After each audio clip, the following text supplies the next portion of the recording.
செங்கல்பட்டு மாவட்டத்தில் மேல்மருவத்தூர் கோவில் சித்தர் பீடம் உட்பட பல இடங்கள் ஆக்கிரமித்து கட்டப்பட்டதாக பகீர் புகார் எழுந்திருக்கிறது.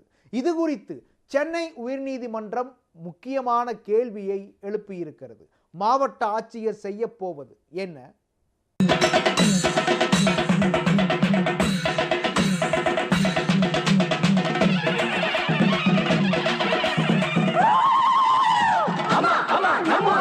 எல்லாருக்கும் என்னாலும் திரிசூலங்கை எந்தும் புவியாளும் மாத்தாவோ முக்கண்ணன் மனையாளும்.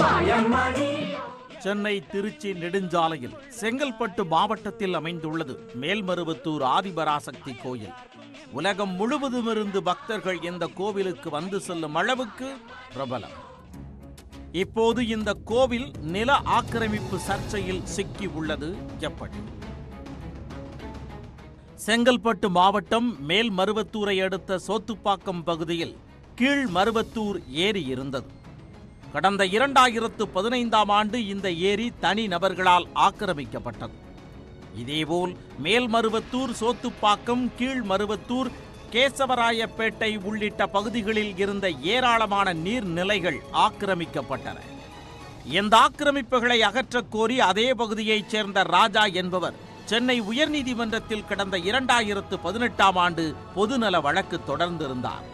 அதன் அடிப்படையில் கடந்த 2020ஆம் ஆண்டு இந்த 4 கிராமங்களில் உள்ள ஏரிகள், குளங்கள் உள்ளிட்ட நீர்நிலை பகுதிகளில் வருவாய்த்துறையினர் அளவீடு செய்தனர்.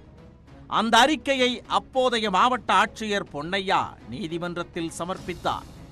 அந்த வழக்கு மீண்டும் விசாரணைக்கு வந்தபோது நீதிமன்றத்தில் சமர்ப்பிக்கப்பட்ட அறிக்கையில் ஆக்கிரமிப்பு செய்தவர்கள் குறித்த விவரங்கள் முழுமையாக இல்லை என கூறப்பட்டது.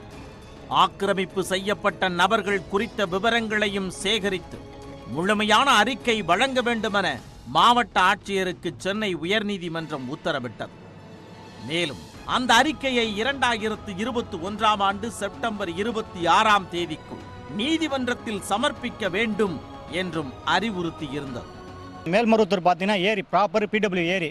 அதில் பார்த்தீங்கன்னா 4 வீலர் ஸ்டாண்டு இருக்குது, 2 வீலர் ஸ்டாண்டு இருக்குது, கல்யாண மண்டபம் இருக்குது, வணிக வளாகங்கள்லாம் இருக்குது.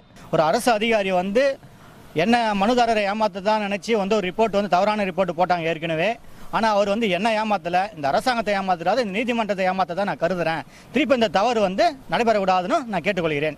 இந்நிலையில் இந்த வழக்கு தலைமை நீதிபதி சஞ்சீவ் பானர்ஜி மற்றும் ஆதி கேசவலு அடங்கிய அமர்வில் 24ஆம் தேதி மீண்டும் விசாரணைக்கு வந்தது.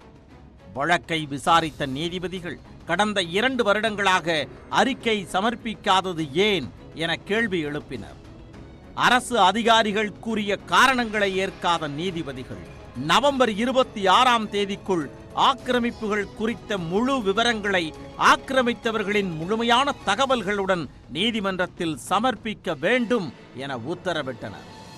நீண்ட நெடுங்காலமாக மக்களுக்கு நீர் ஆதாரமாக இருந்து வந்த மேல்மருவத்தூர் ஏரி தற்போது கல்யாண மண்டபம், உணவு விடுதிகள், பேருந்து நிலையம், கார் பார்க்கிங், வணிக வளாகங்கள் என முழுமையாக ஆக்கிரமிக்கப்பட்டு விட்டதாக மனுதாரர் தரப்பில் தெரிவிக்கப்பட்டது. மேலும் தேசிய நெடுஞ்சாலை அமைக்கும் பணியின் போது ஆக்கிரமிக்கப்பட்ட கடைகளை விட்டுவிட்டு ஏரி அமைந்திருந்த இடத்தை ஆக்கிரமித்து சாலை அமைக்கப்பட்டுள்ளதாகவும் குற்றம் சாட்டப்பட்டுள்ளது. அதோடு மட்டுமல்லாமல் இந்த ஆக்கிரமிப்பு இடத்தில்தான் மேல்மருவத்தூர் ஆதிபராசக்தி சித்தர் பீடம் உள்ளதாகவும் தகவல் தெரிவிக்கப்பட்டது. இதனை மாவட்ட ஆட்சியர் தரப்பிலும் ஒத்துக்கொள்ளப்பட்டது. இதையடுத்து மனுதாரர் கொடுத்த புகார் மனு மீது எடுக்கப்பட்ட நடவடிக்கைகள் குறித்து 5 வாரங்களில் அறிக்கை தாக்கல் செய்ய காஞ்சிபுரம் மாவட்ட ஆட்சியர் ராகுல்நாத்திற்கு நீதிபதிகள் உத்தரவிட்டனர். இந்த விவகாரம் குறித்து விளக்கம் பெற மேல்மருவத்தூர் கோவில் நிர்வாகத்திடம் முயற்சி மேற்கொள்ளப்பட்டது. ஆனால் அவர்கள் பதிலளிக்கவில்லை. ஆட்சியர் செய்யப்போவது என்ன? நீதிமன்றத்தில் அறிக்கை தாக்கல் செய்யும் முன் நடவடிக்கை பாயுமா?